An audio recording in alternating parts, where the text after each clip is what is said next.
In the old Puritan town of Boston, a large crowd gathered in the marketplace. Everyone was waiting to see the punishment of a young woman named Hester Prynne.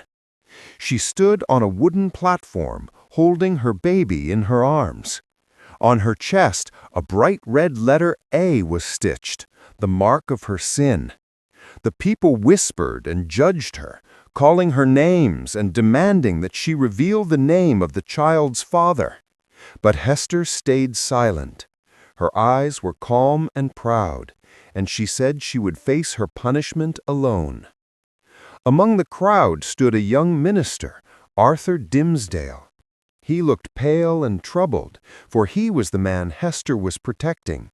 He loved her, but was too afraid to confess his sin. Also in the crowd was Roger Chillingworth, Hester's long-lost husband, who had returned in disguise. When he saw Hester's shame, he promised quietly to find the man responsible and destroy him slowly. Years passed, and Hester lived a quiet and humble life.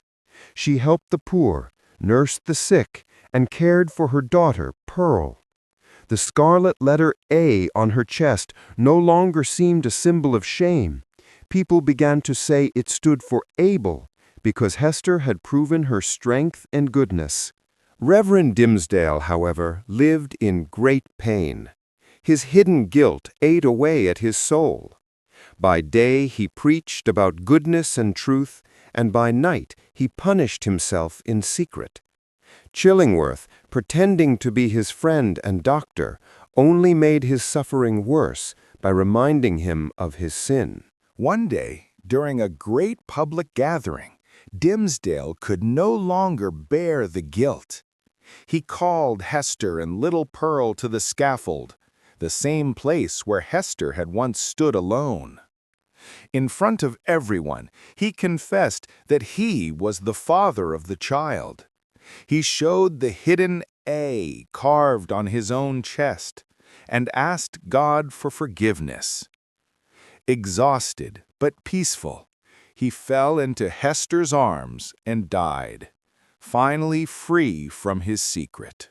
After his death, Hester continued to live quietly in the town. She wore the scarlet letter till the end of her life, not as a mark of sin, but as a sign of courage and faith.